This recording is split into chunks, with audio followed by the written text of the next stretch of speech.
Back at the mansion, Kioma had no idea about the chaos that had just unfolded at the cathedral. She was sitting in the garden, sipping juice and trying to process everything that had happened. She had done it. She had actually run away from her wedding. She was free, sort of. She still had no plan, no money, no phone, and she was currently in a stranger's house. Well, not a complete stranger. Will seemed nice. Really nice, actually. He had given her a beautiful room, offered her food, told his staff to treat her like a guest. He hadn't asked too many questions, hadn't judged her for running away in a wedding dress. Miss Kioma. Patience, the head housekeeper, came into the garden with a tray. I brought you some snacks. You must be hungry after all that running. Kioma smiled warmly. Thank you, Patience. You're so kind. Not at all, Ma. We're happy to have you here. Patience set down the tray with fresh fruit and small chops. If you don't mind me asking, why were you running? Was the groom really that bad? Kioma's face darkened immediately. Worse than bad. He's supposedly a complete nightmare. Cold, cruel, heartless. I read all about him online. Wilson Adekola, have you ever heard of him? Patience's eyes widened slightly, and she quickly looked away. I may have heard the name, Ma. Well, everyone says he's terrible. A beer parlor tout in an expensive suit, a ruthless villain who treats people like garbage. So when my parents told me I had to marry him, I knew I had to escape. I couldn't spend my life with someone like that. Maybe, Patience hesitated, maybe the stories aren't at all true? Where there's smoke, there's fire, Patience, Kioma said firmly. Too many people have said the same things about him for it all to be lies. The man is a monster. Patience looked like she wanted to say something else, but she just nodded and quietly left. Kioma sat there enjoying the peaceful garden, the beautiful flowers, the sound of birds. Everything about this place felt safe, calm, like a sanctuary. Why couldn't my parents have arranged for me to marry someone like Will's instead? She muttered to herself, then immediately felt foolish for even thinking it. As the days passed, Kioma settled into an unexpected routine. Every morning she'd wake up in the most comfortable bed she'd ever slept in. Fresh clothes would appear in her closet, simple, elegant things in her size. Patience would bring her breakfast, and then Will's would join her. Good morning, and he'd say, with that gentle smile, how did you sleep? And they'd talk about everything and nothing, about art and books and dreams and silly things that made them laugh. Kioma found herself looking forward to these mornings more than she wanted to admit. One afternoon, she was helping Patience in the kitchen, despite the housekeeper's protests. Sister Kioma, you are a guest. You don't need to help. I'm going crazy just sitting around, Patience. Please let me do something useful. Soon Kioma was chopping vegetables and laughing at Patience's stories about her children. Felix, the chef, was teaching her how to make proper jollof rice. The secret is in the tomatoes, sister, Felix explained. You have to fry them properly, not too much water. Wilson walked into the kitchen and stopped in surprise. Kioma was wearing an apron, her hair tied back, flour on her cheek, laughing with his staff like they'd known each other for years. His heart squeezed. This was the woman he'd fallen in love with from photos and videos. But seeing her here, in his home, so natural and kind and beautiful, he was falling even harder. Wills! Kioma noticed him and smiled brightly. Felix is teaching me to make jollof rice. Did you know the secret is in the tomatoes? I did not know that, Wilson said, trying not to smile too widely. It's true. You have to fry them with... Wait, why are you looking at me like that? Like what? Like, I don't know, never mind. Kioma turned back to the pot, missing the soft look in Wilson's eyes. Emmanuel, the gardener, whispered to Patience, Olga is in trouble. Deep trouble. Patience nodded knowingly. That man is gone. Finished. Sister Kioma has finished him. By the second week, something had shifted. Kioma no longer felt like a guest. She felt at home. She discovered Wilson's incredible art collection and nearly cried when she found a Yusuf Grello original in the hallway. Wills! Wills! She ran to find him in his study. You have a Yusuf Grillo. Do you know how rare his work is? Wilson looked up from his laptop, amused by her excitement. I do. That's why I bought it. It's beautiful. The way he captures light, it's absolutely incredible. You should see the gallery room. The what? He led her to a room she hadn't explored yet. When he opened the door, Kioma actually gasped out loud. The entire room was filled with Nigerian art. Paintings by Ben Nwanwu, Njideka Akunyili Crosby, Peju Alatizi, sculptures, installations, pieces she'd only seen in textbooks. This is a museum, she whispered, walking around reverently. How did you collect all of this? Over the years, whenever I see something that moves me, I buy it. Art is important. It tells our stories. Kioma turned to look at him with new eyes. You're not what I expected. What did you expect? Another boring rich guy who buys art just to show off, to impress people. But you actually care about it. You understand it. Wilson smiled. Is that a compliment? Yes, a huge one. Take it before I change my mind. They spent hours in that gallery, with Kioma explaining techniques and movements and artists, her face glowing with passion. Wilson listened to every word, watching her more than the art. This was what he'd seen in those videos. This passion, this light, this incredible woman who came alive when talking about the things she loved. Why are you staring at me? Kioma asked suddenly. Was I staring? Yes, it's weird. Stop it. Sorry, you get really animated when you talk about art. It's nice. Kioma felt her cheeks warm. Oh, well, thank you, I guess. That night, lying in bed, Kioma realized something that made her heart race. She was developing feelings for Wills. Real feelings. This is insane, she told herself. I just ran away from one man. I can't possibly be falling for another one this quickly. That's not how this works. But her heart didn't care about logic. 3 weeks into her stay, Kioma was completely comfortable. She knew everyone's names. She helped with everything from cooking to organizing books in the library. She'd even started sketching again, inspired by the beautiful garden. And she couldn't stop thinking about Wills, the way he smiled when he saw her, the way he listened like every word she said mattered, the way he treated his staff with respect and kindness, the way he looked at her sometimes when he thought she wasn't watching. One evening at dinner, she couldn't help herself. Wills, can I ask you something personal? Of course. Are you seeing anyone? Romantically, I mean. Wilson's fork paused halfway to his mouth. What makes you ask? Just curious.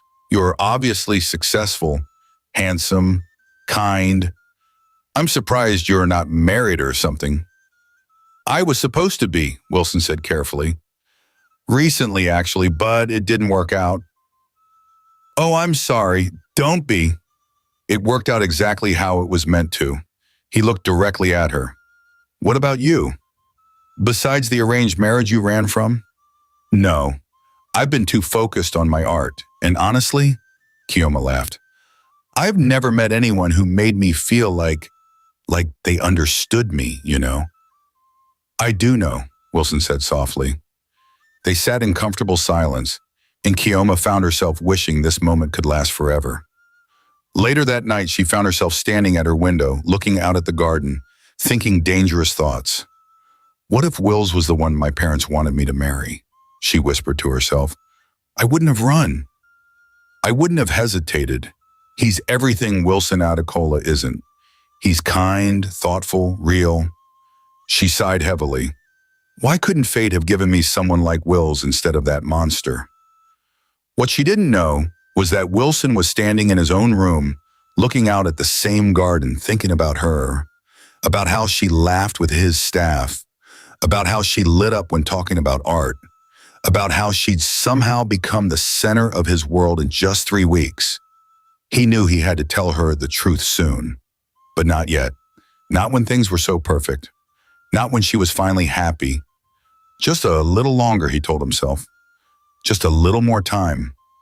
Kioma began to notice something strange.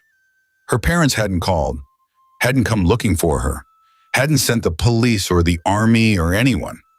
This is weird, she told Wills one afternoon. By now, my mother should have knocked down every door in Lagos looking for me. But nothing. It's like they don't even care. I'm sure they care, Wilson said carefully. Maybe they're just giving you space. My mother doesn't give space. My mother storms in and takes over. This doesn't make sense. She borrowed Wills's phone and called home. Her mother answered on the first ring. Hello? Mummy? It's me, Kioma. Kioma, my darling, how are you? Are you eating well? Kioma was shocked by the calm tone. Mummy, aren't you angry with me? Angry? Why would I be angry? Because I ran away from my wedding. Oh, that, yes, well, your father and I have discussed it. We realize we pushed you too hard, so we're giving you space to figure things out. This was wrong, very wrong. Mummy, who are you and what have you done with my real mother? Mrs. Okonkwo laughed. I'm still your mother, darling. Just a wiser version. Now are you happy where you are? Kioma glanced at Wills, who was pretending to read a book, but was clearly listening. Yes, Mummy. Very happy. Good. That's all that matters. The young man you're staying with, is he treating you well? Very well. Excellent. Hold on to that one, my dear. Men like that are rare. After hanging up, Kioma sat there confused. Something was definitely going on, but she was too comfortable, too content to worry about it. As the days passed, Kioma found herself falling deeper. She'd catch herself staring at Wills during breakfast. She'd find excuses to be in the same room as him.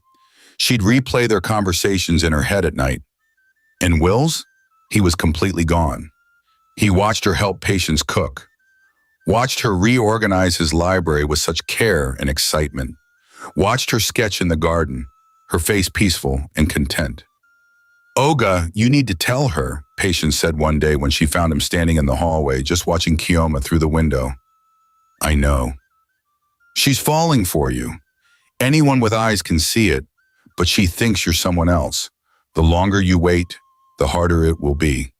I know, Wilson repeated. I'm scared, Patience. What if she runs again when she finds out? Then she runs. But at least she'll know the truth. This lie, it's not fair to her. Wilson knew Patience was right, but every time he tried to tell Kioma, the words wouldn't come, because telling her meant risking everything. And he couldn't bear to lose her. One evening, 3 weeks in. They were sitting in the garden after dinner, watching the sunset. Kioma had her sketchbook out, drawing the flowers. Wills? Thank you. For everything, for rescuing me, for giving me a place to stay, for not judging me. You've been amazing. Wilson turned to look at her. You don't have to thank me. I do. Because Kioma set down her sketchbook and looked at him. Because I don't know what I would have done without you. You saved me in more ways than one. Kioma, and I know this is crazy. I know I've only been here for a few weeks, but I feel, she hesitated, I feel safe with you. Happy, like I can be myself. Wilson's heart was pounding. I feel the same way. They sat there in the fading light, and Kioma found herself thinking the dangerous thought again. Why couldn't you have been the one? Why couldn't this kind, wonderful man have been Wilson Atacola? Why did fate give her a monster when someone like Wills existed in the world? She didn't know that she already had what she wanted. She just didn't know it yet. And that's when Stephanie decided to drop a bomb that would change everything. Kioma had been staying at Wilson's mansion for over 3 weeks now, and she had never been happier. The man was nothing like she expected. He was kind, funny, thoughtful. He made her laugh. He listened when she talked. He even appreciated art, which was her biggest passion. She was falling for him. Hard. One evening they were sitting in the garden, watching the sunset, when Wilson's sister Stephanie showed up unannounced. Wilson! Where is she? Kioma looked up from her sketchbook to see a beautiful woman in designer clothes storming toward them, with Wills following behind looking resigned. Stephanie, calm down. Calm down? You've had this girl here for over 3 weeks and you still haven't told her the truth? Kioma stood up confused. Told me what truth? Stephanie spun to face her. Hi, I'm Stephanie Adekola, Wilson's sister. The sketchbook fell from Kioma's hands. Adekola, she whispered. Yes. And this, Stephanie gestured dramatically at Wills, is Wilson Adekola, the man you ran away from marrying, the monster, the evil goat. The world seemed to tilt sideways. Kioma looked at Wilson, really looked at him. The sharp jawline, the intense eyes, the faint scar on his jaw, the scar from a football accident that the internet had turned into a fight with a business partner. No, she breathed. Kioma, I can explain. Wilson stepped toward her. You're him? Her voice went up several octaves. You're Wilson Adekola. Yes, but if you just let me... I've been staying in the monster's house this whole time. I'm not a monster. I told you everything. I called you a goat to your face multiple times. Stephanie was trying very hard not to laugh. Actually, you said you'd rather marry a goat than him. Stephanie, not helping, Wilson shouted. Kioma was pacing now, her hands in her hair. This is why my mother was so calm on the phone. This is why everyone knew where I was. This is why nobody came looking for me. Kioma, please. How could you? How could you lie to me for 3 weeks? I didn't lie. I just didn't correct your assumptions. That's the same as lying. I wanted you to get to know the real me, not the person the internet says I am. The real you is a liar. I fell in love with you. The garden went silent. Even the birds stopped chirping. Kioma stared at him. What? Wilson ran his hand through his hair, looking more vulnerable than she'd ever seen him. I fell in love with you, Kioma. Actually, I fell in love with you months before the wedding was even planned. Months. We never met. I know, I had you investigated. You what? I wanted to know who I was supposed to marry, so I hired someone to find out about you. And he got me photos, videos. I saw you at the orphanage with the children, at the art gallery being so passionate about your work, being kind to everyone you met. And he took a deep breath. I fell in love with you. Kioma didn't know whether to cry, scream, or laugh. That's the creepiest romantic thing I've ever heard. I know it sounds bad. It sounds terrible. You stalked me. I prefer to think of it as research. Wilson, I know. It was wrong, but I didn't know how else to know you. Our parents had arranged everything. I wanted to know if I could actually love the person I was supposed to marry. Kioma sat down on the garden bench, her head spinning. So on our wedding day, you saw me jump in front of your car. You knew who I was, and you just played along? Wilson sat beside her, careful to leave some space. Yes, because I heard what you were saying, about how terrified you were, about how you thought I was a monster. And I realized that if I told you who I was right then, you would have run again. Or worse, you would have been too scared to even speak to me. So I decided to give you time, to let you see the real me, by lying to me. By not correcting your assumptions, Wilson said carefully. There's a difference. No, there isn't. Kioma stood up and started pacing again. You let me trash talk you for weeks. I called you names. I said horrible things about you, most of which were hilarious, Stephanie chimed in. Stephanie, I swear to God. Wilson turned to his sister. Okay, I'm leaving. Stephanie held up her hands. But for the record, I think you two are perfect for each other. You're both stubborn, both dramatic, both completely insane. After Stephanie left, Wilson and Kioma sat in tense silence. Finally, Kioma spoke. Why didn't you tell me? After the first day, after I calmed down, why didn't you just tell me the truth? Wilson looked at her with such raw honesty that it took her breath away. Because I was selfish. Because every day you stayed here, every conversation we had, every time you laughed at my jokes, or got excited about art, or helped my staff even when they told you not to, I fell more in love with you. And I was terrified that if I told you the truth, you would leave. And I couldn't bear the thought of losing you. Kioma felt tears welling up in her eyes. That's not fair, Wilson. You can't just say things like that. Why not? It's the truth.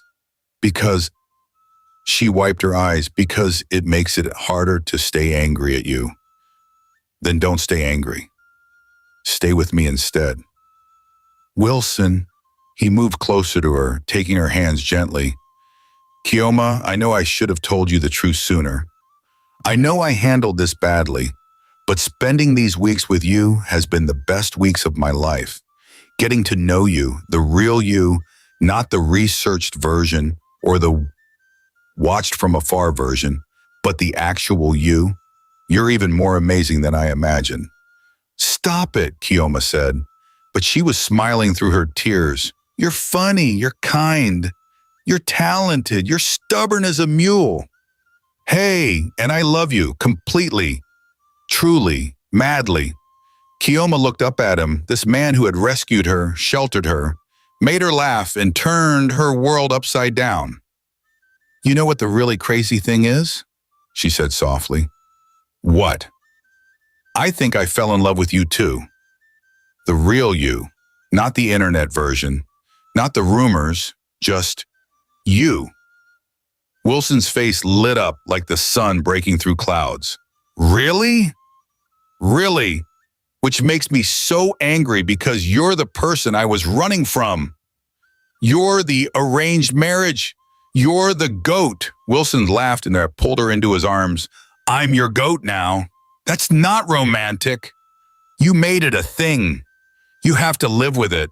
Kioma laughed into his chest, and for the first time in weeks, she felt truly happy. Over the next few days, Wilson kept his promise. He told Kioma everything. They were sitting in his study, and Kioma had her arms crossed, looking at him with a mixture of curiosity and lingering annoyance. Okay, she said. Explain. All of it, starting with the scar. Wilson touched his jaw self-consciously. I got it playing football when I was 12. I was running for a goal, tripped over my own feet, and fell face first into the goalpost. Kioma burst out laughing. That's it? The internet said you got into a fight with a business partner who ended up in the hospital. I know. Somehow my clumsy childhood accident became this dramatic fight story. The internet has a very active imagination. What about the secretary thing? Why do you really change assistants so often? Wilson sighed. Because I train them too well. They work with me for 6 months, a year, gain incredible experience, and then bigger companies poach them with double or triple the salary. I actually write recommendation letters for most of them. You help them leave? Why would I hold them back? If they can get a better opportunity, I'm happy for them. But people see the high turnover and assume I'm firing everyone. Kioma felt foolish. And the beer parlor tout thing? That came from one article by a journalist who was angry that I wouldn't give him insider information for a story he was working on. He wrote that I was aggressive and uncompromising in business. Somehow that became runs his company like a beer parlor. Wilson shook his head. I'm demanding, yes. I have high standards, but I'm fair. I pay well above market rate, and I've never treated anyone like a tout would. The cold coffee story? There was a secretary who kept coming late, forgetting important documents, missing meetings. After multiple warnings over 2 months, I finally let her go. She went around telling people I fired her because she brought me cold coffee once. It was easier for her to tell that story than to admit she wasn't doing her job. Kioma covered her face with her hands. I'm an idiot. I believed all of it. You're not an idiot. You believed what you read. That's not your fault. Wilson reached over and gently pulled her hands away from her face. The internet makes it easy to believe the worst about people, especially successful people. But why didn't you defend yourself? Why didn't you correct the stories? Because I learned a long time ago that the more you defend yourself, the guiltier you look. People who want to believe the rumors will believe them no matter what I say. And the people who matter, the people who actually know me, they know the truth. Kioma looked at him with new eyes. So you're not a monster at all. I'm not. I'm just a man trying to do his job well. And yes, I can be demanding, but I demand the most from myself first. Over the next few days, Kioma watched Wilson work. He let her sit in his office during meetings, let her see him in action. She saw him on a video call with a supplier who had missed a deadline. I understand there were shipping delays, Wilson said firmly but calmly. But this is the third time this quarter. We need reliability, so here's what we're going to do. I'll extend the deadline by 1 week, but I need a detailed plan from you on how you're going to prevent this from happening again. After the call, the supplier sent an email thanking him for being understanding. She watched him handle a complaint from a customer. I hear you, and you're absolutely right to be upset. That's not the level of service we promised. Here's what I'm going to do. And he proceeded to not only fix the problem, but offer additional compensation. She saw him praise an employee who had gone above and beyond. Excellent work on the quarterly report, Jennifer. The analysis was thorough and your recommendations were spot on. I'm increasing your bonus this quarter, and I'd like to discuss a promotion. This is the monster, Kioma asked one evening after watching him work all day. Disappointed, Wilson asked with a slight smile. Extremely. Where's the ruthless tyrant? Where's the man who makes people cry? Maybe he only exists on the internet. Kioma shook her head. I can't believe I almost missed out on you because of Google. The staff confirmed everything. Sister Kioma, Patience said one afternoon while they were preparing lunch, I've worked for Oga for 7 years. He's the best boss I've ever had. Really? Really. When my son was sick 2 years ago, Oga paid all the hospital bills. Didn't even tell me. I found out from the hospital. And when I tried to thank him, he said it was nothing. Felix added, when I wanted to go to culinary school, Oga sponsored me. Full tuition. Said he wanted me to be the best chef I could be, even if it meant I might leave to work somewhere else eventually. Emmanuel, the gardener, shared his story too. Oga helped my daughter get a scholarship to university. She's studying engineering now, all because he made some calls and wrote a recommendation letter. But the internet said, Kioma started. The internet doesn't know Oga, Patience said firmly. We do. And we're telling you that man is good, very good. That evening, Kioma found Wilson in the library. She sat down next to him. I'm sorry, she said quietly. For what? For believing the worst about you without even meeting you. For calling you a goat. For running away. Wilson smiled. I kind of liked being called a goat. It was creative. I'm serious, Wilson. I judged you based on rumors and gossip. That wasn't fair. You were protecting yourself. I understand that, he took her hand. Besides, if you hadn't run away, we wouldn't have had these past few weeks, and I wouldn't trade them for anything. Kioma squeezed his hand. Me neither, even though you lied to me. I didn't lie. You omitted, which is basically lying. Fair enough. Wilson brought her hand to his lips and kissed it. But I promise no more omissions, no more secrets. From now on, complete honesty. Good, because I have a question. Ask me anything. When you were watching those videos of me, what made you fall in love? Wilson was quiet for a moment, thinking. It wasn't one thing. It was everything. The way you laughed with the children at the orphanage, so genuine and free. The way you talked about art at the gallery, like every piece had a soul. The way you were kind to everyone, the security guard, the janitor, everyone. You didn't see their positions. You saw people. Kioma felt her eyes getting misty. That's really sweet. And if I'm being completely honest, the way you ran away from that wedding in a 15 million naira dress, that took courage. That took strength. I was terrified you'd marry me out of obligation and hate me forever. But you chose yourself. You chose freedom. And that, Wilson smiled, that made me love you even more. Stop making me cry at night, Wilson Adekola. It's 8 p.m. Still counts as night, he laughed and pulled her close. I love you, Kioma. I love you too. My formerly monstrous, actually wonderful, definitely still a goat, Wilson Adekola. The goat thing is really sticking, isn't it? Forever and ever. I can live with that. A few days later. So what happens now? Kioma asked one morning over breakfast. They'd fallen into such a comfortable routine that it felt like they'd been together for years instead of weeks. What do you want to happen? Wilson asked. I don't know. I mean, we kind of did everything backwards. We were supposed to get married, then I ran away. Then I fell in love with you while living in your house, not knowing you were you. What's the next step? Well, Wilson said thoughtfully, we could date properly, go to restaurants, watch movies, do normal couple things. While I'm living in your house, you could move back home if you want, or get your own place, or ... quote. Wilson hesitated. You could stay here, in your own room. No pressure, just stay. Kioma smiled. I like option 3, but I should probably face my parents soon.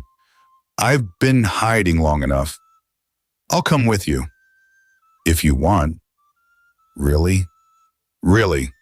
We're in this together now. Kioma reached across the table and took his hand. Together. I like the sound of that. Me too. Even if people still think you're a beer parlor goat. Especially then, because I'll be a beer parlor goat with the most amazing woman in Lagos by my side. Smooth talker. You love it. I really do. 2 days later, Wilson and Kioma drove to the Okonkwo mansion. Kioma was nervous, fidgeting with her hands the entire drive. What if they're still angry? She asked for the 10th time. They won't be. How do you know? Because your father and I have been talking every day. He knows you're safe. He knows you're happy. You've been talking to my father every day. Yes, he wanted updates to make sure you were okay, to make sure I was treating you well. And what did you tell him? That you called me a goat repeatedly and that I'm completely in love with you. Wilson, what? It's the truth. When they pulled up to the house, Malambello opened the gate with the biggest grin Kioma had ever seen. Sister Kioma! Mr. Wilson, welcome, welcome. Ah, finally. The prodigal daughter returns. Hi, Malambello, Kioma said nervously. As they walked to the front door, it burst open before they could knock. Kioma! Mrs. Okonkwo came running out like a woman possessed, her arms spread wide. She crushed Kioma in a hug so tight that Wilson briefly worried about broken ribs. My daughter! My prodigal daughter! You've come home. Mummy, I was only gone for a few weeks. A few weeks? It felt like years. Do you know what you put me through? I couldn't sleep. I couldn't eat. I developed 5 new gray hairs. Mummy, you dye your hair every 2 weeks anyway. That's not the point. Chief Okonkwo came out, much more composed than his wife. Welcome home, Kioma. Hi, Daddy. He looked at Wilson and extended his hand. Wilson, thank you for taking care of our daughter. It was my pleasure, sir. Truly, they all went inside and sat in the living room. Blessing brought drinks and gave Kioma a huge smile and a secret thumbs up when Mrs. Okonkwo wasn't looking. Mrs. Okonkwo sat down and immediately zeroed in on Kioma and Wilson's joined hands. So, she said, her eyes gleaming, you two are together now? Yes, Mummy. Officially, officially. And you love him? The man you ran away from? Yes, Mummy. I love him. And you, Mrs. Okonkwo turned to Wilson, You love my daughter? The one who called you a goat and ran away from your wedding? Very much, Ma. Good, good. Mrs. Okonkwo clapped her hands. So when is the wedding? Mummy! What? I'm just asking. I want to know if I should start planning again. Or should I wait? How long should I wait? Weeks? Months? Years?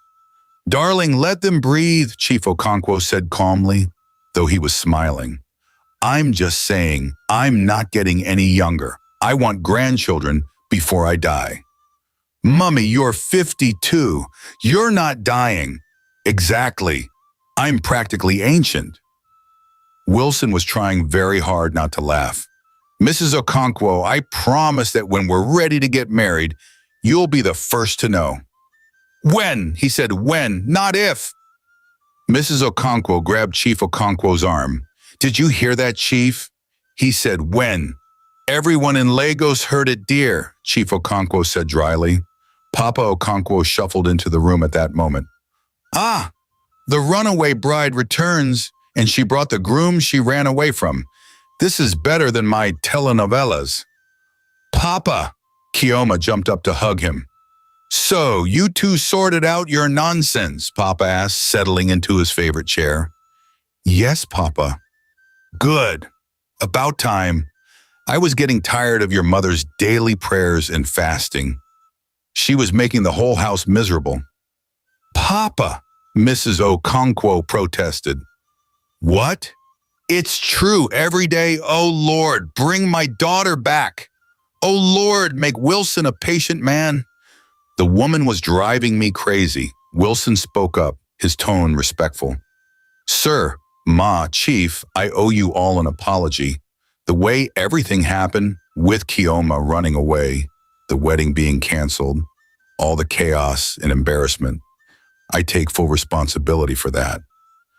Nonsense, Chief Okonkwo waved his hand. If anyone should apologize, it's us. We pushed too hard.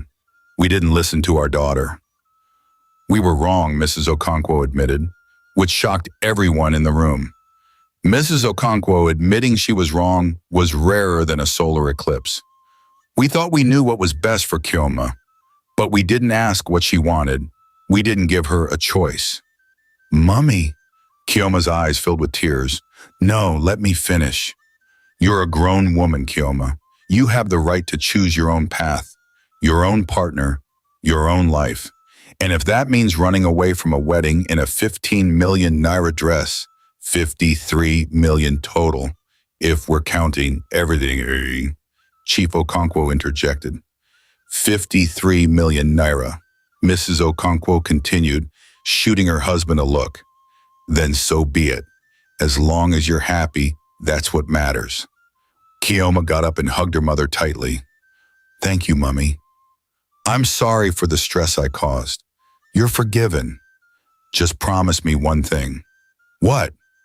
When you do get married, when, not if, I heard what Wilson said, promise me you'll actually show up this time. Everyone burst out laughing. I promise, Mummy. I promise. They spent the next few hours talking, laughing, sharing stories. Mrs. Okonkwo told embarrassing stories about Kioma as a child. Papa Okonkwo shared wisdom about marriage. Chief Okonkwo asked Wilson serious questions about his business and his intentions. So you really love my daughter? Chief Okonkwo asked when the women had gone to the kitchen. More than anything, sir. And you'll take care of her, even when she's stubborn, because she's very stubborn. Gets it from her mother. Wilson smiled, especially when she's stubborn. That's one of the things I love about her. Good answer. Good man. Chief Okonkwo extended his hand again. Welcome to the family, Dwen. In the kitchen, Mrs. Okonkwo was having a similar conversation with Kioma. That Wilson is a good man, she said while he helping Blessing prepare snacks. I'm proud of you for choosing him. But Mummy, you chose him first. You and Daddy arranged the marriage. We chose him as a business partner's son. You chose him as the love of your life. There's a big difference. Mrs. Okonkwo touched Kioma's cheek gently. I'm proud of you for running away, for standing up for yourself. It took courage. I'm sorry about the 53 million naira. Oh, Wilson's reimbursing us for that, every kobo. The man is very honorable. He is, isn't he? Very. Now, Mrs. Okonkwo's eyes gleamed. When can we start planning the real wedding? Mummy. What? I'm just asking. Can a mother not ask questions? When Kioma and Wilson finally left that evening, Mrs. Okonkwo stood at the door waving frantically. Come back soon with wedding plans, or at least tell me when you're getting engaged, or just visit more often. In the car, Kioma laughed. Your mother is something else. Wilson corrected her gently. Our mother. She's our mother now. Oh God, you're right. I have two mothers now, two Nigerian mothers. What have I gotten myself into? A lifetime of wedding pressure, apparently. Worth it. Yeah, definitely. Wilson and Kioma fell into a comfortable rhythm. They dated properly. Dinners at nice restaurants, movies, art exhibitions, long walks on the beach. Wilson introduced her to his business associates as his girlfriend, and they all seemed surprised that the Ice King was so obviously smitten. Kioma took him to meet her friends from the art gallery. This is the Wilson Adekola, her friend Tunde whispered loudly. The one you ran away from? Yes, Kioma hissed, and don't bring it up. But it's such a good story. You literally ran away in a wedding dress. That's legendary. Tunde, fine. But for the record, I don't see any monster here. Just a man who can't stop staring at you. It's actually disgusting how much he stares. He does not. Girl, he hasn't taken his eyes off you since we got here. Even when he's talking to other people, he's watching you. It's romantic and slightly creepy at the same time. Kioma glanced across the room and caught Wilson looking at her.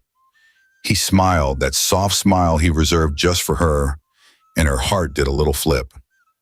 Okay, maybe he stares a little, she admitted. A little. Kioma, the man looks at you like you invented oxygen and art and jollof rice all at the same time. One evening, 3 months into their official relationship, Wilson told Kioma he had a surprise for her. Where are we going? She asked as he drove them through Lagos. You'll see. They pulled up to his office building. Your surprise is work? Just trust me. He led her inside. The building was empty. It was after hours. They took the elevator up, and when the doors opened on the top floor, Kioma gasped. The entire executive lobby had been transformed, and on one wall was a massive art installation, with her portrait at the center. It wasn't the simple sketch he'd commissioned before. This was a full painting, beautifully done, showing her in his garden surrounded by flowers and art supplies, sunlight streaming through the trees, her face lit up with pure joy. Wilson. Kioma couldn't finish her sentence. Tears were already streaming down her face. I wanted to capture how you look when you're truly happy, he said softly, coming to stand beside her. When you're doing what you love. When you forget that anyone is watching and you just exist in your perfect moment. This is beautiful. You're beautiful. Kioma turned to him, and that's when she saw it. Wilson was down on one knee holding a small velvet box. Oh my God, she whispered. Kioma Chinaza Okonkwo, Wilson began, his voice steady despite the emotion in his eyes. The first time I really saw you in person, not in photos, you were running away from me in a wedding dress. Kioma laughed through her tears. You jumped in front of my car like a crazy person. You called me a beer parlor goat. Multiple times, you insulted me to my face without even knowing it was my face you were insulting. Is this supposed to be romantic? Kioma asked, wiping her eyes. I'm getting there. Anyway, despite all of that, or maybe because of all of that, I fell even more in love with you. You're fierce, you're passionate, you're kind, you're talented. You help my staff even when they tell you not to. You reorganize my art collection without asking permission. You talk to plants because you think it helps them grow. It does. You're perfect. You're everything I didn't know I needed, and I know we're doing this backwards. I know we were supposed to get married before we even knew each other. But I'm asking you now, with no family pressure, no business deals, no expectations whatsoever. Kioma, will you marry me? Kioma pretended to think about it, a smile playing on her lips. I don't know. Are you still going to let me call you a goat? For the rest of our lives, if you want. And you'll let me reorganize your art collection? Because honestly, some of those placements are still tragic. Whatever makes you happy. And you'll come to the orphanage with me every Saturday? Already blocked off in my calendar. And no more lies. No more secrets. Never again. Complete honesty. Always. Okay then. Kioma smiled through her tears. Yes, I'll marry you, Wilson Adekola. My monster, my goat, my love. Wilson stood up and slipped the ring on her finger. It was perfect. A brilliant diamond that caught the light beautifully, set in a simple, elegant band. Then he kissed her, and it was perfect. No running away this time. No fear, no doubts, just love. When they finally pulled apart, Kioma whispered, "Should we call our parents?" "Probably. Before your mother finds out from Twitter and kills us both." Good point. They video called both families together. The moment the call connected, both mothers appeared on screen, practically climbing over each other. "Hello!" Mrs. Okonkwo's face filled the screen. "Are you calling to tell us something?" "Are you pregnant?" "Mommy, no." "Then why are you calling?" Wait, is that a ring? That a ring on your finger?" Mrs. Adekola pushed into the frame. "It is. It's a ring. They're engaged." Both mothers started screaming. Both fathers tried to calm them down. Stephanie could be heard in the background yelling, "I called it. I told you all he would propose soon. Pay up, Dad." "We're engaged," Wilson said, laughing at the chaos on screen. Finally, Mrs. Okonkwo was crying and laughing at the same time. "My daughter is getting married for real this time."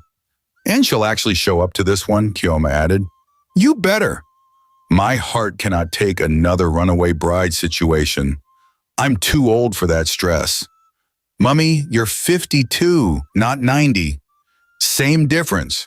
The parents immediately started talking over each other about wedding plans, venues, dates, guest lists, flowers.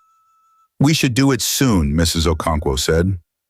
"Not too soon," Mrs. Adekola countered. "We need time to plan properly." "But not too long. I want grandchildren."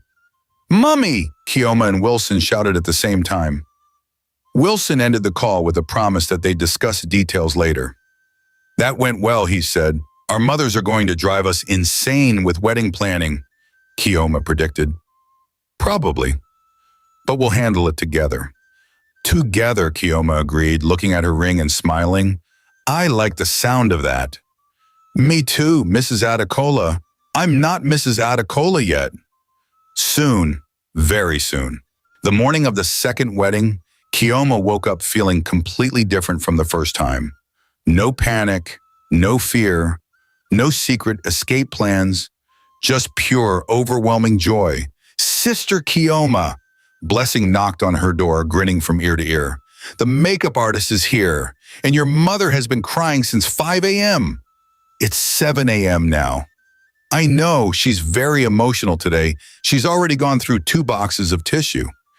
Kioma laughed and got out of bed. This time she had chosen everything herself. The venue, a beautiful garden overlooking the ocean. The dress, simpler than the first one, elegant and perfect for her style. The guest list, smaller, only 300 people. Mrs. Okonkwo had wanted 500 again, but they'd compromised. 300 is intimate, her mother had insisted. "Mummy, 300 people is not intimate. It is compared to 500. I'm compromising. You should appreciate my sacrifice." As the makeup artist worked on her face, Amaka sat beside her, grinning mischievously. "So," Amaka said, Are you going to run away this time? Not unless Wilson suddenly reveals he's actually a goat. I mean, you've been calling him that for months, so that's different. That's my goat. Amaka laughed. I still can't believe you called him a goat to his face multiple times, and he still married you. He's very forgiving. He's very in love. There's a difference. Mrs. Okonkwo burst into the room, already crying despite her perfect makeup. My baby, my beautiful baby is getting married. For real this time. Mummy, you're going to ruin your makeup. I don't care. This is an emotional day. I'm allowed to cry. You said the same thing at the first wedding. And I was emotional then too, even though you ran away and almost gave me a heart attack. Are we ever going to move past that? No, I will tell this story to your children and your grandchildren and anyone who will listen. The day my daughter ran away from Wilson Adekola in a 15 million naira dress. It's going to be a family legend, isn't it? Absolutely. When it was time to put on the dress, Kioma stood in front of the mirror. The dress was perfect. A simple, elegant A-line gown with delicate lace details. Her hair was styled in soft, romantic waves. Her makeup was natural and glowing. She looked like a bride, a happy bride. You look beautiful, Sister Kioma, Blessing said, wiping tears from her eyes. Thank you, Blessing, for everything, for being there when I was locked up, for believing in me, for being like a sister to me. Your family, Sister Kioma, I'm so happy for you. Papa Okonkwo appeared in the doorway, looking distinguished in his suit. Ready, my dear?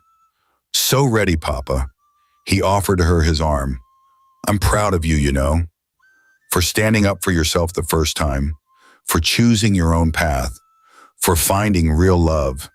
Your grandmother would have been very proud. Thank you, Papa.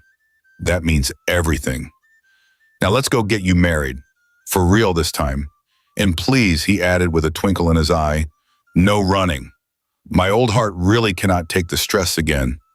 I promise, Papa, no running this time. The wedding venue was breathtaking. White flowers everywhere, soft music playing, the ocean sparkling in the background. Fairy lights were strung through the trees. It looked like something out of a dream. As Kioma walked down the aisle with Papa Okonkwo, she saw Wilson waiting at the altar. He looked impossibly handsome in his tuxedo, and when their eyes met, his face lit up with the biggest, most genuine smile she'd ever seen. She couldn't help herself. She started walking faster. Kioma, slow down. Papa Okonkwo whispered urgently, this is not a marathon. Have some dignity. Papa, I've waited 6 months for this. Let me speed walk if I want. You're going to trip on your dress. I won't. I practiced. By the time she reached the altar, she was slightly out of breath, but grinning so widely her cheeks hurt. Wilson took her hands, his eyes shining.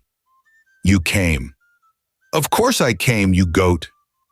Did you just call me a goat at our wedding? Again? It's tradition now. Deal with it.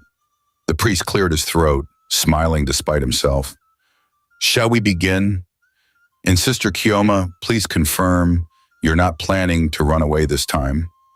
Not a chance, Father. Good, because I have another wedding at 3 p.m. and I'd really like to finish this one.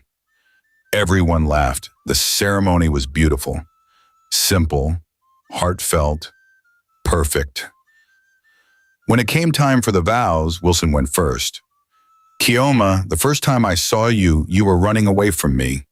The second time, you jumped in front of my car like a crazy person. The third time, you called me a beer parlor goat. Everyone in the audience burst out laughing, but every time after that, you showed me what real love looks like. You taught me that vulnerability isn't weakness, that laughter is essential, that being called a goat can somehow be a term of endearment. More laughter rippled through the crowd. You're my best friend, my partner, my home. You reorganized my art collection without permission. You talk to my plants, you make my staff laugh, and you make me want to be better every single day. So I promise to love you, support you, protect you, and yes, let you call me a goat for the rest of our lives." Kioma was crying, happy tears streaming down her face. "That's not fair. You're making me cry before I even say my vows." "That was the plan." She took a deep breath, composing herself. "Wilson, I almost didn't marry you. In fact, I actively ran away from marrying you. In a wedding dress, on a main road, in Lagos traffic. The guests howled with laughter. But running away from you was the best decision I ever made, because it led me right back to you, the real you, not the rumors, not the reputation, not the internet version, but the kind, funny, art-loving man who rescued a crazy woman in a wedding dress and never once judged her." Wilson was smiling so wide his face might split in half. "You're patient when I'm stubborn.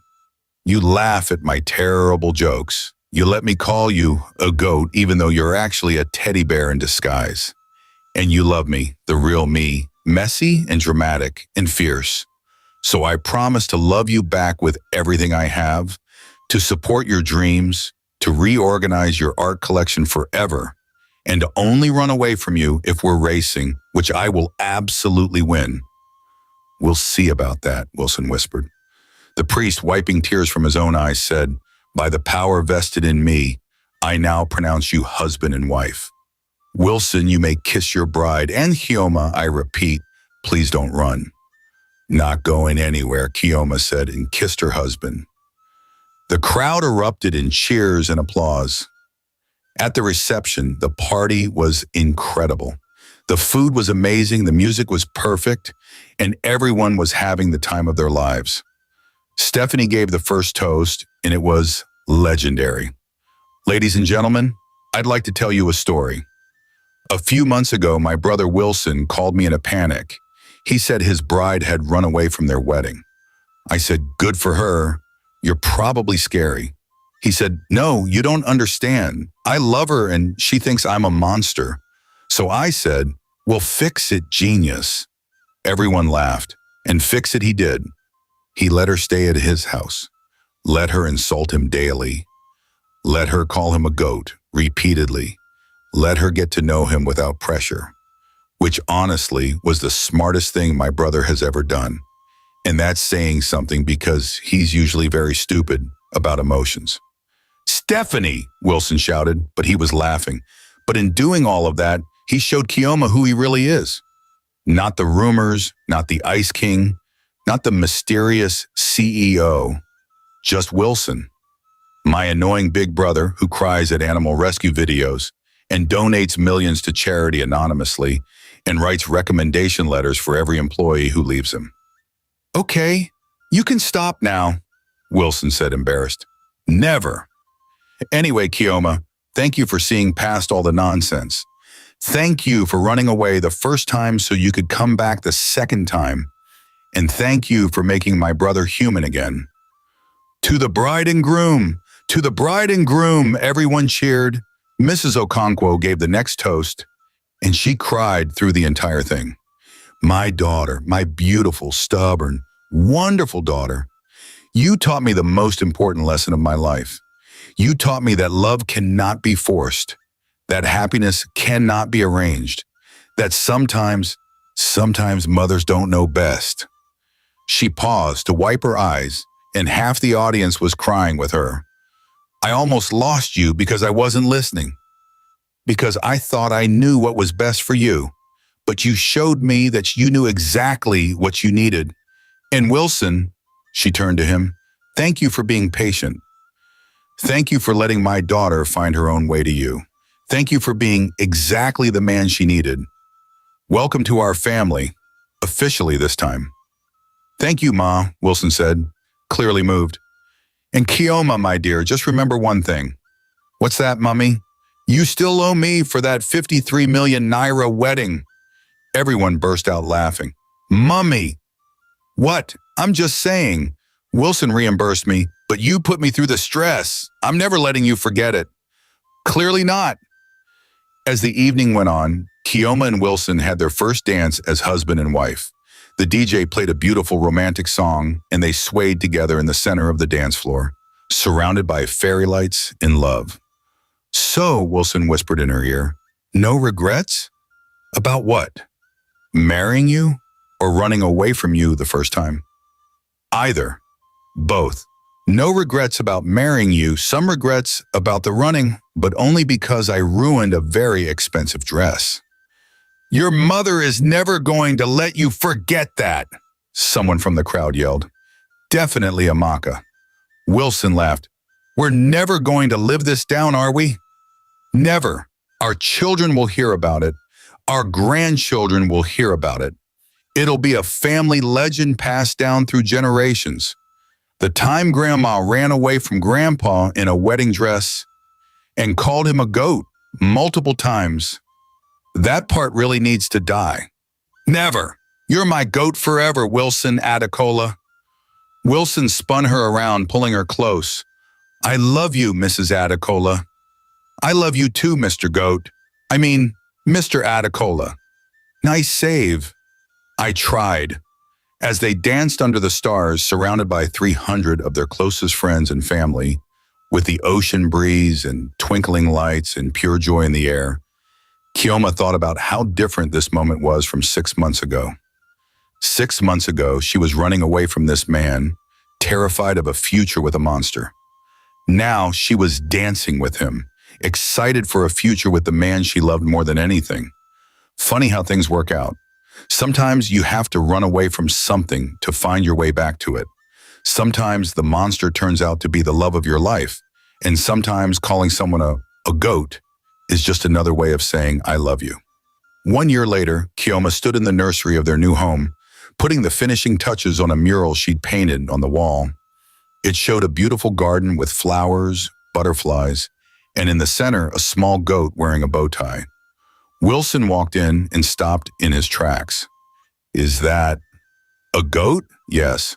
"Wearing a bow tie?" "Also, yes." "In our baby's nursery?" "Our daughter needs to know her father's nickname from the very beginning. It's important for her cultural education." Wilson walked over and wrapped his arms around her growing belly. "Our daughter is going to be so confused. Our daughter is going to think it's hilarious. Just like her mother." "Exactly." They stood there in comfortable silence, looking at the mural, the crib, the tiny clothes hanging in the closet. "Can you believe we're going to be parents in 2 months?" Kioma asked. "Honestly? Number. It still feels surreal.